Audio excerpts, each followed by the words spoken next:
الرحمن الرحيم. اهلا بكم في قناه ست البيت. النهارده هنعمل مع بعض محشي. قبل ما ابدا الفيديو عايز اشكر من داخل مصر وخارج مصر كل الناس اللي بتدعم القناه وربنا يوفق الجميع. معلش على صوتي عشان بقول لكم عندي برد. بصوا يا جماعه، انا حطيت ميه وحطيت فيها شويه سكر وشويه ملح وكمون. ماشي، هتغلي شويه وبعد كده نحط فيها الكرنب. حطيت الكرنبه، ماشي، هي كرنبه صغيره. ماشي، انا كنت جايباها قبل العيد يعني بيوم.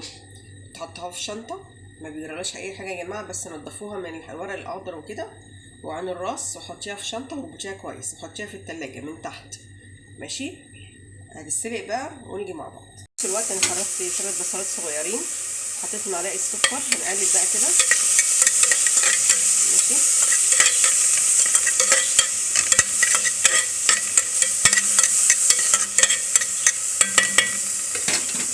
حطيت الشوربه. ماشي، حطيت ميه يعني عشان نعمل لحمه.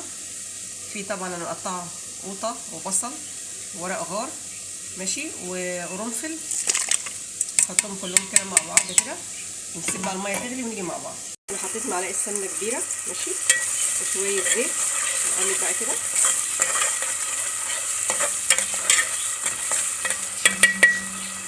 نسيب بقى البصل يتحمر ونيجي مع بعض. يا جماعه انا حطيت الصلصه، طبعا بقول لكم انا مفرزه مع قوطه. ماشي، هتفك بقى. ماشي، بعد كده ايه نيجي مع بعض. طلعتها اهو، هنقطعها مع بعض. الشوربه لسه ما غليتش، هتغلي شويه وهنحط مع بعض اللحمه. مع كده الصلصه ما شاء الله اتسبكت. ماشي اهي، بصوا عامله ازاي ما شاء الله، شايفين؟ الله اكبر. نغسل الرز بقى ونيجي مع بعض. انا حطيت الرز والخضره، طبعا الخضره مفرزاها. نقلب بقى كله كده. ماشي، طبعا انا حطيت التوابل يا جماعه، انا حطيت 7 بهارات وحطيت شطه وحطيت ملح وكمون. ماشي، هنقلب بقى الحاجات دي. ماشي، وسيب الرز ايه يعمل شويه. بصوا الشوربه اهي غلت، ماشي، الميه يعني. هنحط بقى اللحمه. بسم الله الرحمن الرحيم.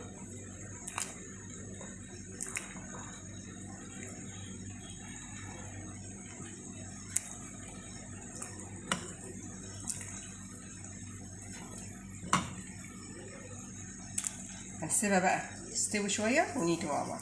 خلصنا الرز يا جماعه اهو، هنحشي بقى. ماشي، انا قورت البتنجان والكوسه والفلفل اهو، هنحشي ونيجي مع بعض. يا جماعه انا كده خلصت البتنجان والكوسه والفلفل. ماشي، دي حله المحشي الكرنب الصغيره. ماشي، هنحط عليها رشه ملح كل حاجه فيها وبعد كده نحط بقى الشوربه تستوي. يا جماعه دلوقتي هنعمل العصير برتقال وجزر. ماشي، هنحطه في الخلاط وهنضربه. المحشي خلص اهو ما شاء الله. ادي الكوسه والبتنجان وادي الكرنب. ماشي، وادي كوبايه العصير البرتقال مع الجزر. ماشي، ودي الشوربه اللحمه وبألف هنا وشفا.